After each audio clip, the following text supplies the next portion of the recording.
Good morning everybody.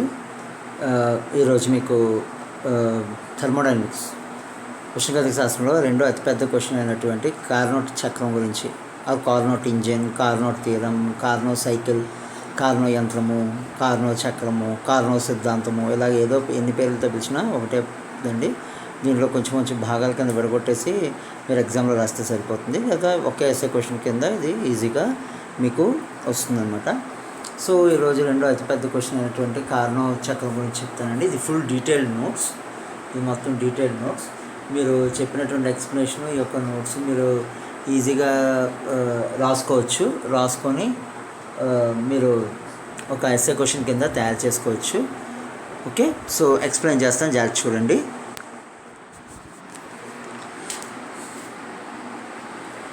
Okay, so కార్నో సిద్ధాంతం లేదా Carnot theorem, today's topic Carnot theorem లేదా కార్నో సిద్ధాంతము. ఇందులో మనకి కార్నో యంత్రం, కార్నోట్ ఇంజిన్ ఈ విధంగా 4 భాగాలతోటి ఉంటుందండి. ఈ విధంగా 4 భాగాలతోటి ఉంటుంది. ఫస్ట్ది పనిచేసే పదార్థము, వర్కింగ్ సబ్స్టెన్స్ అంటారు.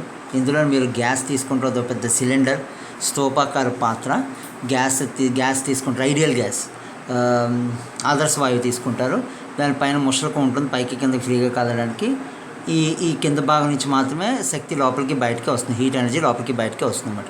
రెండోది సోర్స్, దీన్ని ఉష్ణాశయము అంటాం తెలుగులో, ఇంగ్లీష్లో అయితే సోర్స్ అంటారు, హీట్ సోర్స్ అంటారు, ఉష్ణాశయం అంటారు. ఇది T1 టెంపరేచర్ దగ్గర ఫిక్స్డ్గా ఉంటుంది, చాలా వెరీ హాట్గా, బాగా వేడిగా ఉంటుంది అన్నమాట. నెక్స్ట్ ఇది స్టాండ్ పూర్తిగా ఉష్ణ బంధక పదార్థం, ఇన్సులేటర్ అనమాట. అంటే దాని గుండా ఏ విధమైన హీట్ని పంపించదు. నెక్స్ట్ ఇది ఫోర్త్ది సింక్, దాన్ని తెలుగులో కూడా సింక్ అనే అంటుంటాము, లేదా ఉష్ణ గ్రాహకము అంటుంటారు. అది T2 టెంపరేచర్ దగ్గర ఉంటుంది, కానీ అది కూడా వేడిగానే ఉంటుందండి.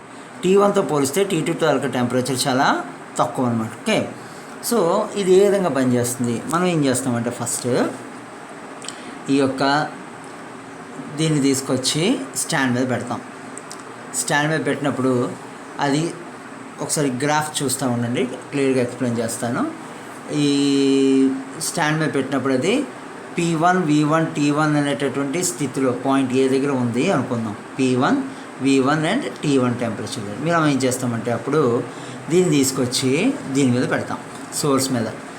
ఓకే, ఉష్ణాశయం మీద పెడతాం. పెట్టగానే ఇది ఏమవుతుందంటే దీని తొలక టెంపరేచర్ తీసుకొని ఇది ఏ టెంపరేచర్ దగ్గర ఉందో ఆ టెంపరేచర్కి అది పెరిగిపోతూ ఉంటుంది. ఏ టెంపరేచర్ దగ్గర ఉందో అది ఆ టెంపరేచర్ దగ్గరికి పెరిగిపోతూ ఉంటుంది. ఇలా పెరుగుతున్న క్రమంలో దాని యొక్క ప్రెషరు, వాల్యూమ్ మారిపోవడం వలన అది ఏం చేస్తుందంటే ఈ యొక్క ముసలకాన్ని పైకి తోసేసి దాని ఒరిజినల్ ప్రెషర్కి వచ్చేయడానికి ట్రై చేస్తూ ఉంటుంది అన్నమాట. సో ఇక్కడ ఏమవుతుందంటే హీట్ ఇవ్వడం వలన బాడీ టెంపరేచర్ పెరిగి మళ్ళీ తిరిగి దాని ఒరిజినల్ స్టేట్కి రావడానికి ట్రై చేయడానికి అది ఎక్స్పాండ్ అవుతుంది, అది వ్యాకోచిస్తుంది. కాబట్టి దాన్ని మనం సమ ఉష్ణోగ్రత వ్యాకోచము అని చెప్తూ ఉంటారు. ఈ ప్రాసెస్ మనకి A నుంచి B వరకు జరుగుతుంది అన్నమాట. అక్కడ Q1 అనేటువంటి హీట్ని తీసుకొని దాని త్వరగా ప్రెషర్, వాల్యూమ్ని మార్చుకొని మళ్ళీ ఒరిజినల్గా T1 టెంపరేచర్ పెరిగినప్పుడు మళ్ళీ తిరిగి దాని ఒరిజినల్ టెంపరేచర్ T1 తేవడం కోసం అది ఏం చేస్తుందంటే ప్రెషర్ని, వాల్యూమ్ పెంచుకుంటుంది అనమాట. వాల్యూమ్ పెంచుకుంటే ప్రెషర్ తగ్గిద్ది, ప్రెషర్ తగ్గడం వల్ల ఆటోమేటిక్ దాని టెంపరేచర్ కూడా మళ్ళీ T1కి వచ్చేస్తూ ఉంటుంది. సో దీన్ని మనం సమ ఉష్ణోగ్రత వ్యాకోచం అంటారు. ఈ ప్రాసెస్ని గ్రాఫ్లో, ఇది PV గ్రాఫ్ అండి, గ్రాఫ్లో A నుంచి B వరకు ఉండేటటువంటి లైన్తో చూపిస్తాము, సమ ఉష్ణోగ్రత వ్యాకోచం. సో సమ ఉష్ణోగ్రత వ్యాకోచం రెండోటటువంటి ఏమవుతుందంటే అప్పుడు వెంటనే దీన్ని తీసుకొచ్చేసి ఈ స్టాండ్ మీద పెడతారు, సోర్స్ మీద తీసుకొచ్చి స్టాండ్ మీద పెడతారు. స్టాండ్ మీద పెట్టగానే ఏమవుతుంది అంటే ఇంకా వేడిగా ఉంటుంది కాబట్టి అది మరికొంచెం ఎక్స్పాండ్ అవుతుందండి. ఆ ముసలకు మరికొంచెం వెనక్కి వెళ్ళిపోయి ఇంకా దాని టెంపరేచర్ తగ్గించుకోవడానికి, ఆ గాలి టెంపరేచర్ తగ్గించుకోవడానికి ట్రై చేస్తూ ఉంటుంది. ఆ టెంపరేచర్ T2కి పడిపోయింది అనుకుందాము, తక్కువకి పడిపోయింది అనుకుందాము. ఓకే, సో అప్పుడు ఏం జరుగుతుంది, ఇక్కడ మనం బయట నుంచి ఏ విధమైనటువంటి హీటు లోపలికి ఇవ్వట్లేదు, కానీ అది తనలో ఉండేటటువంటి హీట్నే, తనలో ఉండేటటువంటి వేడిని అది ఉంచుకొని అది ఇంకొంచెం ఎక్స్పాండ్ అవుతుంది. కాబట్టి దాన్ని మనం స్థిరోష్ణక వ్యాకోచము అంటారు. దాన్ని ఇంగ్లీష్లో ఎడియాబాటిక్ ఎక్స్పాన్షన్ అంటారు, స్థిరోష్ణక వ్యాకోచం. ఇక్కడ మనం ఏ విధమైనటువంటి హీటు బయట నుంచి ఇవ్వట్లేదు. సో అది గ్రాఫ్లో B నుంచి C వరకు చూపిస్తామండి. B దగ్గర టెంపరేచర్ P2, V2, T1 ఉందండి స్టేట్. C దగ్గర ఏమొచ్చి P3, V3, T2 ఉంది. అంటే దాని టెంపరేచర్లో కొద్దిపాటి తగ్గుదల జరిగింది. ఇక్కడ ఏం జరుగుతుంది, అది ముసలకం పైకి తనబడుతుంది, అంటే సరౌండింగ్స్ చుట్టూ ఉండే పరిసరాల మీద పనిచేయబడుతుంది. సో ముసలకం పైకి తనడం వలన జరిగినటువంటి వర్క్ డబ్ల్యూ అనుకుందాం, అది బయట వైపు ఉంటుంది. అంటే ఏంటంటే సిస్టము సరౌండింగ్స్ మీద తీసుకున్నటువంటి ఆ యొక్క పదార్థము చుట్టూ ఉండే పరిసరాల మీద అది ప్రభావాన్ని చూపిస్తుంది అన్నమాట. చుట్టూ ఉండే పరిసరాల మీద అది ప్రభావాన్ని చూపిస్తుంది. ఓకే, నెక్స్ట్ ఇప్పుడు ఏం చేస్తామంటే దీన్ని స్టాండ్ మీద తీసేసి సింక్ మీద పెడతాం. సింక్ మీద పెట్టడం వల్ల ఏమవుతుంది అంటే ఇందులో ఉండేటటువంటి అదనపు ఉష్ణోగ్రత ఎక్స్ట్రా టెంపరేచర్ దీంట్లోకి వచ్చేసి ఈ రెండు ఒకటే టెంపరేచర్ అండ్ T2కి వచ్చేస్తాయి. ఒకటే టెంపరేచర్ అండ్ T2కి వచ్చేస్తాయి. అలాగ వచ్చేటప్పుడు మనం ఏం చేస్తాము, దీన్ని ప్రెస్ చేస్తాం. అంటే ఏంటంటే ఆల్రెడీ కొంత టెంపరేచర్ తగ్గిపోయింది కదా, ఈ టెంపరేచర్ రెండు ఈక్వల్గా ఉండేలాగా దీన్ని మనం కొంచెం ప్రెస్ చేస్తాం. ప్రెస్ చేసినప్పుడు అది లోపల కొద్దిగా తీసుకుంటూ ఉంటుంది. హీట్ బయటకు రిలీజ్ చేసేస్తాం. దీంట్లో ఉండే హీట్ని సింక్కి రిలీజ్ చేసి అది సింక్ టెంపరేచర్కి వచ్చేలాగా దాన్ని అడ్జస్ట్ చేసుకుంటుంది. సో ఇక్కడ టెంపరేచర్లో ఏ విధమైన మార్పు ఉండదు. సో సింక్ టెంపరేచర్ మరియు ఈ యొక్క వర్కింగ్ సబ్స్టెన్స్ పనిచేసే పదార్థ టెంపరేచర్ రెండు T2 దగ్గర ఉంటాయి కాబట్టి ఇక్కడ ఉష్ణాన్ని విడుదల చేస్తుంది కాబట్టి హీట్ని బయట రిలీజ్ చేస్తుంది కాబట్టి ఇది మనం ఐసోథర్మల్ కంప్రెషన్ ఉష్ణోగ్రత సంకోచము అని చెప్తూ ఉంటారు. దాన్ని మనం ఉష్ణోగ్రత సంకోచం అని చెప్తూ ఉంటారు. దాన్ని మనము ఈ యొక్క ఈ గ్రాఫ్లో C నుంచి Dకి ఉండేలాగా చూసుకుంటాం. CM వచ్చి P3 V3 T2 అండి, T2 టెంపరేచర్. అదే టెంపరేచర్ దగ్గర హీట్ని బయటకు రిలీజ్ చేస్తూ చూసుకోండి, ఏరో మార్క్.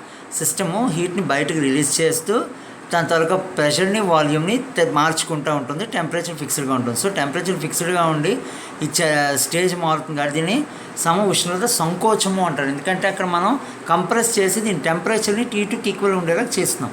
నెక్స్ట్ మనం ఏం చేస్తామంటే దీన్ని తీసుకొచ్చి స్టాండ్ మీద పెడతాం. అంటే బయట నుంచి ఏ విధమైన హీట్ ఇవ్వకుండా ఇంకా బాగా నొక్కుతాం అనమాట. ఈ యొక్క పిస్టన్ని గట్టిగా నొక్కేస్తాం. నొక్కేయడం వల్ల ఏమవుతుంది అంటే దీని తాలూకు టెంపరేచర్ మళ్ళీ ఒరిజినల్ టెంపరేచర్ అంటే T1కి ఇంక్రీజ్ అయిపోతుంది.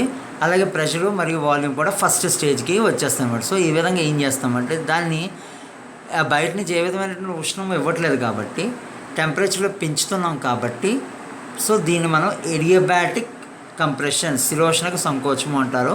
ఆ స్థిరోష్ణక సంకోచ ప్రక్రియని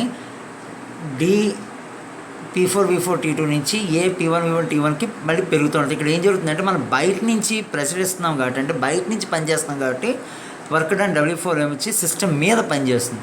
ఇందాక Q1 అనేది సిస్టమ్ తీసుకుంటున్నటువంటి హీట్, సిస్టమ్ తీసుకుంటున్న ఎనర్జీ, Q2 అనేది సిస్టమ్ వదిలేసే ఎనర్జీ, W2 అనేది సిస్టమ్ బయటకు పనిచేయడం, W4 అనేది సిస్టమ్ మీద పనిచేయడం. ఓకే, సో దీన్ని మనం PV గ్రాఫ్ అంటారండి. ఈ గ్రాఫ్ కూడా మీరు గీయాల్సి ఉంటుంది, జాగ్రత్త చూసుకోండి.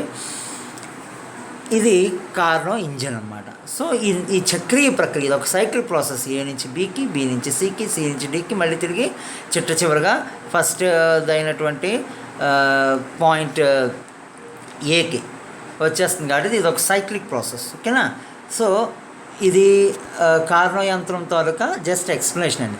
అది ఏ విధంగా పనిచేస్తుంది దాని తాలూకా సిద్ధాంత భాగం అనేది మీకు నెక్స్ట్ క్లాస్లోని మీకు నేను ఎక్స్ప్లెయిన్ చేస్తానండి. జాగ్రత్తగా చూసుకోండి.